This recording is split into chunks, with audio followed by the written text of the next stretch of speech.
The Lion Inside by Rachel Bright and Jim Field.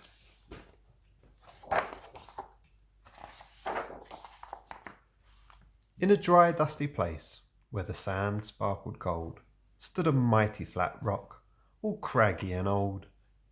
And under that rock, in a tiny full house, lived the littlest, quietest, meekest brown mouse. He was so very tiny, so incredibly small, that nobody noticed him ever at all. Hello? He got trod on and sat on and missed out for stuff. Ignored and forgotten, yes, mouse life was tough. Ow! Ouch! Poor mouse. Meanwhile, far above, on top of the rock, times were quite different. It was Lion o'clock.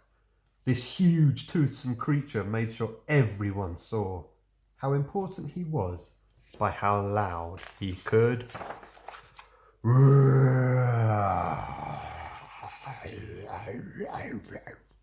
roar. He was head of the pack. He was shouty and tough. He loved showing the crowd he was made of strong stuff.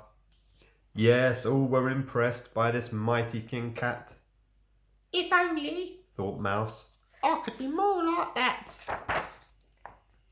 Then, late one dark night in his Minnie Mouse bed, the cleverest thought popped into his head.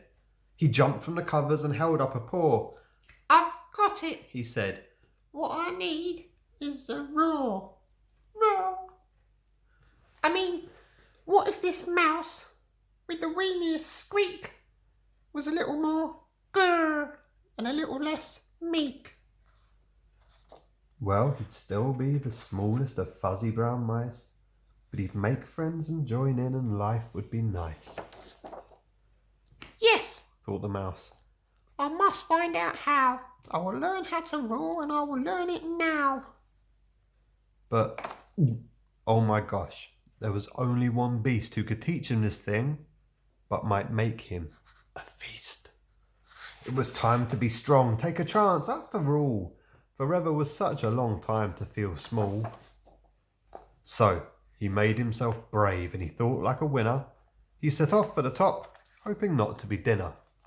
It felt like the scariest thing he could do. But if you want things to change, you first have to change you.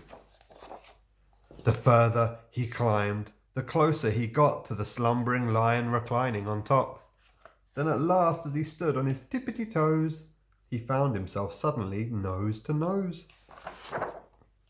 Ahem. Pardon me. Wake up, Mr. Lion, you've got company.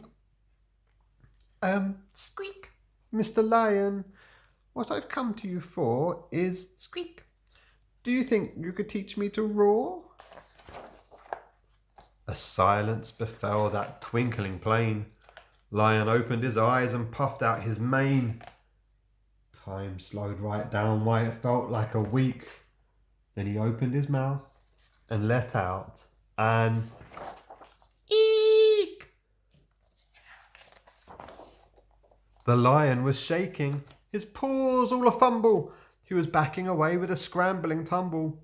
Don't hurt me, he whimpered. I'll try to be nice. Well, my goodness, this lion was frightened of mice. Don't worry, Mouse peeped. I'm a friend, not a foe. Let's rock this together. We'll have fun, don't you know? That was a magical moment for sure, when Mouse didn't feel at all small anymore. He had found his true voice and learned to speak out, and for that you don't need to roar or to shout. And from that day and always the two were a pair. They both liked that rock better now that rock was to share. The mouse, while still little, felt big in his head, and Lion, he still roared, but with laughter instead.